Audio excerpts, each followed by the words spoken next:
Welcome to the deep dive. If you want the shortcut to being genuinely well-informed, you're definitely in the right place. Today, we are doing a really critical deep dive. We've got a stack of research here looking at, well, two huge pillars for psychological resilience. Right. Mindfulness and social connectedness. Exactly. And these aren't just, nice ideas. The sources we're looking at show they are vital protective factors against stress, especially now in a world that feels, frankly, pretty disconnected sometimes. Yeah, and the need for this, it couldn't be clearer, really. Our research sources, they frame chronic isolation as, well, not just sadness, but a major public health issue. A public health issue. Wow. Seriously, we're seeing data that confirms it. Chronic loneliness, it's tied to things like poorer thinking skills, depression, even a weaker immune system. And there was that comparison point that always grabs me, the physical health side. Spot on. Chronic loneliness can be just as bad for your physical health as obesity. Or, get this, smoking 15 cigarettes a day. 15 cigarettes a day. That's staggering. It is. That level of mortality risk really shows that, intentionally building connections, it's a vital health strategy. Absolutely vital. That longevity stat, it completely reframes it, doesn't it? It's not just mental wellness. It's a real, measurable threat to your life. Okay, so our mission today is to quickly get a handle on how these two things work, this sort of inner anchor and the external buffer, and pull out some specific evidence-based techniques you can actually use, like right now. Good plan. Let's maybe start with definitions, because these words, mindfulness, social connectedness, they can get a bit fuzzy. Good idea. So when we talk about mindfulness, what we mean is this sustained kind of receptive attention, being aware of your moment-to-moment experience. Right. And the key part is doing it with a non-judgmental awareness of what's happening inside you and what's happening outside. It's like radical presence. Radical presence. I like that. And social connectedness. You said earlier it feels like it's more about the feeling than just being near people. That's absolutely crucial, yes. Social connectedness is that big picture, deep down feeling of belonging. Oh, okay. It grows out of close, intimate, supportive relationships. It's that psychological safety net, knowing you matter to people and they matter to you. Got it. Okay, let's dig into the inner work first then. Mindfulness. The research points to it boosting that present moment awareness. Right, which reduces stress. And improves emotional regulation, resilience, mental clarity, all good things. One really interesting idea here is developing what some call the observer you. The observer you. Yeah, that's like the meta level view, isn't it? Instead of being totally tangled up with a stressful thought like, I'm a complete failure. Right, believing it immediately. Exactly. The observer you lets you step back a bit and just notice it. I'm having the thought that I'm a failure. Okay, so creating distance. Yes, that separation is so important because it gives you a moment to choose how to respond instead of just reacting on impulse. That's really where coping skills start to develop. But couldn't that separation, separating yourself from the experience, couldn't that feel a bit clinical? Or maybe even like you're just pushing emotions down instead of dealing with them? That's a really common question, actually, and a good one. But the answer is all about that non-judgment part. Suppression is actively trying to fight or push away the feeling. Right. The observer you is the opposite. It's about sustained, non-judgmental presence. So if you notice anxiety bubbling up, you don't fight it. You don't try to squash it. You just maybe label it, anxiety, and allow it to be there, maybe even pass. So it's acknowledging, not suppressing. Precisely. That shift from reacting blindly to consciously choosing your response, that's what builds genuine resilience. Okay, that makes sense. And our sources actually give us a great structure for training that observer you. It pulls techniques from dialectical behavior therapy. DBT, mindfulness. They break the skills down into two sets, which makes it pretty accessible. What skills and how skills. Right. The what skills are basically teaching you how to engage fully with right now. They are observe, describe, and participate. Observe, describe, participate. Okay. Observe is just noticing sensations, thoughts, feelings. Describe is putting gentle labels on them, like, my chest feels tight, not, this is awful, I hate this. Focus on the physical fact, not the story. Exactly. And participate means just throwing yourself fully into whatever you're doing in that moment, being all in. That labeling part seems really key. Let's say I'm sitting here, right, and my phone buzzes with some, I don't know, frustrating news alert, and I feel my blood pressure just shoot up. How would I use those what skills right then? Okay, great example. First, you observe the feeling, that immediate physical kick, maybe anger, maybe tightness in your chest. Yeah. Then you describe it internally. I notice heat in my face, my jaw is clenched. You're not describing the news as terrible. You're focused on your body's reaction. Got it. Just the facts of the feeling. Just the facts. And finally, you participate in what you are doing, which is this deep dive by gently bringing your focus back here to our conversation, away from the headlines spinning in your head. And then you layer on the how skills, which is more about the attitude you bring to it. Exactly right. The attitude is everything. The how skills are non-evaluative, non-judgmental, focus on one thing, and be effective. Okay. So you observe that clenched jaw without beating yourself up for feeling angry. Anger is here, no big deal. You focus just on one thing, this conversation, and you choose the action that actually helps your goal. Which in this case is delivering a clear deep dive, not getting lost in doom scrolling or fuming. Precisely. Being effective means doing what works for your bigger goal, regardless of the mood that just showed up. Okay, brilliant. For anyone listening who's thinking, I don't have time for this, let's give them two really quick tools. Practical, instant regulation stuff. First is a classic, the 5 senses exercise. Oh yeah, the grounding technique. It's like hitting the emergency brake when your mind's racing or you're spiraling. How does it work again? Super simple. You just rapidly pull your attention into the present by naming 5 things you can see right now. Okay. Then 4 things you can physically touch or feel. Right. 3 things you can hear. 2 things you can smell. And finally, 1 thing you can taste. Even just the taste in your mouth. It really short circuits that stress loop, doesn't it? Pulls you right out of your head. Instantly. And the other one, the 3-step mindfulness exercise, that seems perfect for those little micro breaks, like before you even open your email in the morning. Yeah, tell us about that. It's very effective, very quick. Step 1, just consciously step out of autopilot mode. Pause, maybe sit up straight. Acknowledge whatever thoughts or feelings are around without getting stuck on them. Okay, just notice. Step 2, narrow your focus right down to your breathing, just for maybe 6 breaths or about a minute.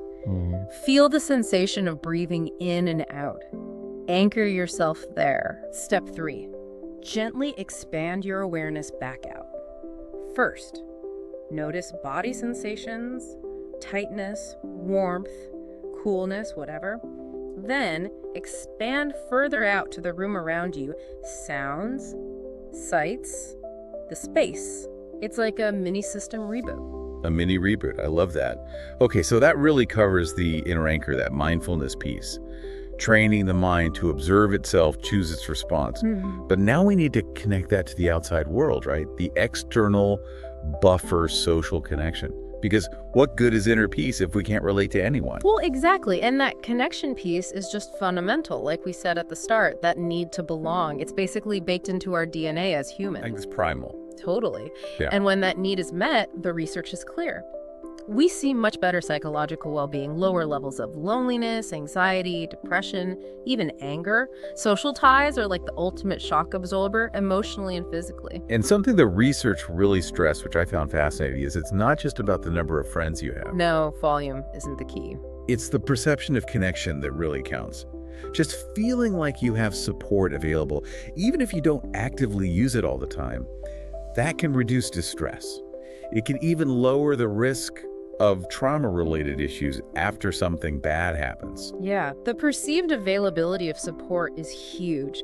And this is where mindfulness and social connection really weave together beautifully. How so? Well, mindful communication, by definition, means being present in the conversation. When you're truly present, you're naturally less wrapped up in your own thoughts, your own agenda, planning your response. Right, you're just waiting to talk. Exactly.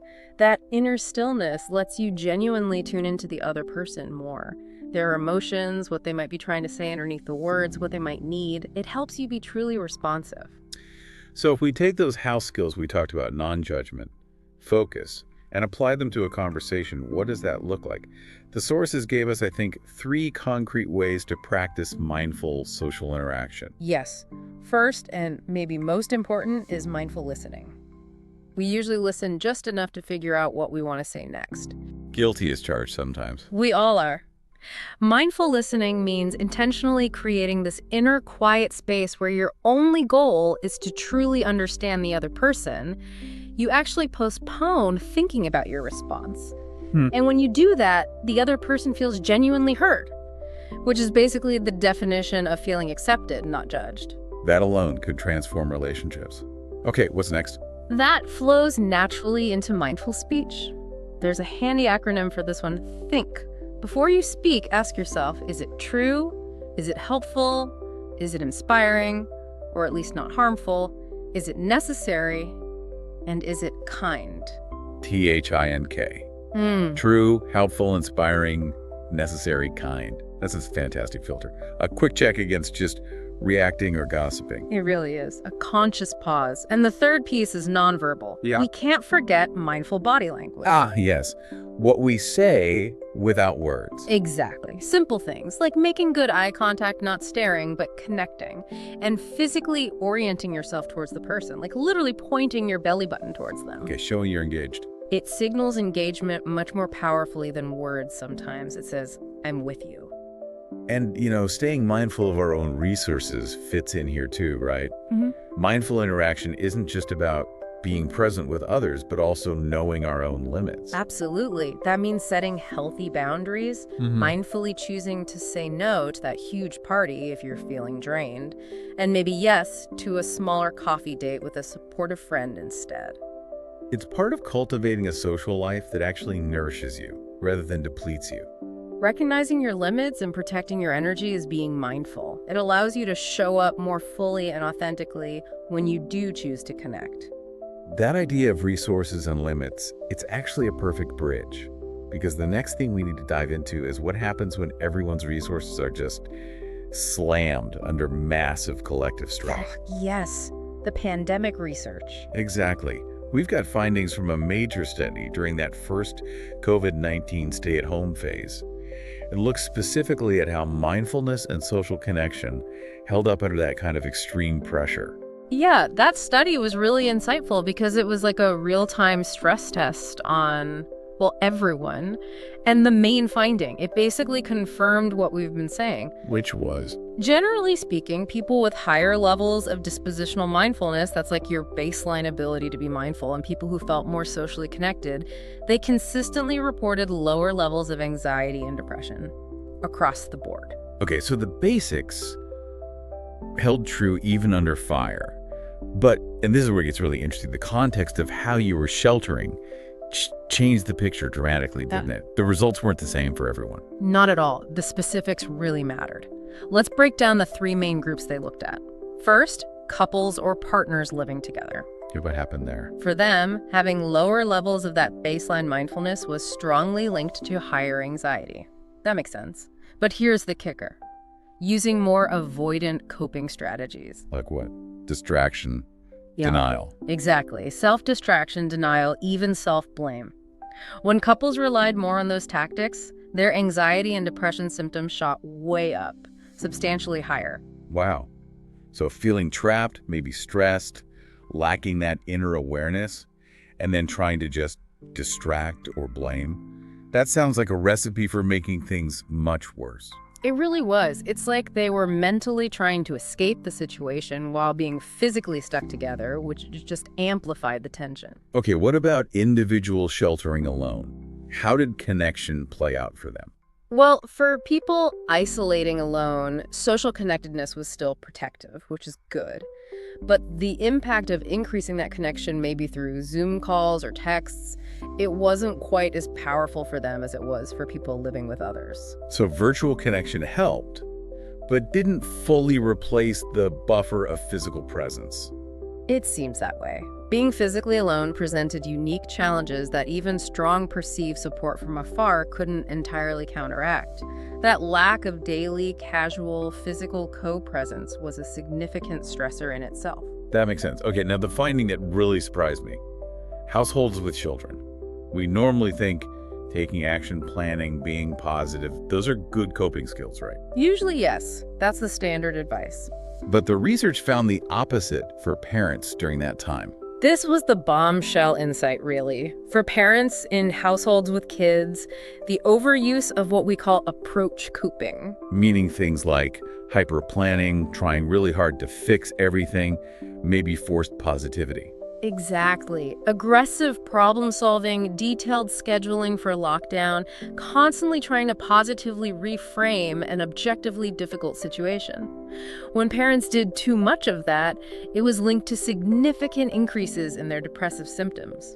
Wait, so the parents who were trying the hardest, the super planners, the homeschool organizers, the we'll make the best of it champions, they ended up feeling more depressed. Why on earth would that be? It seems counterintuitive, doesn't it? But think about the context.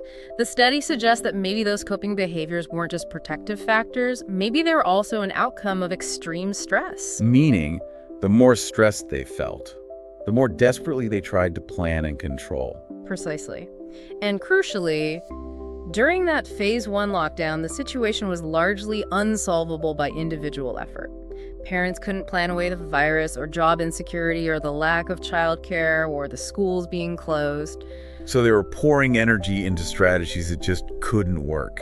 Like trying to bail out a sinking boat with a thimble. That's a great analogy. Coping exhaustion. They were burning through their very limited resources, time, energy, emotional reserves, trying to solve problems that were fundamentally outside their control in that moment. Wow. So in that kind of high-strain, chronic stress environment, it seems the deeper, more stable personal qualities, your baseline mindfulness, your underlying sense of belonging and connection, those provided a more reliable, less resource-draining buffer than constantly trying to fix the unfixable with specific actions. That is such a crucial nuance. The context dictates which strategies actually help. Okay, this deep dive has really shown us a lot. Mindfulness trains the mind to observe, not just react, creating that vital inner space. And social connection. It fulfills a deep primal need. It acts as this essential external buffer against, well, everything from poor health to psychological distress. And the key takeaway for both, they require intention. And importantly, consistency.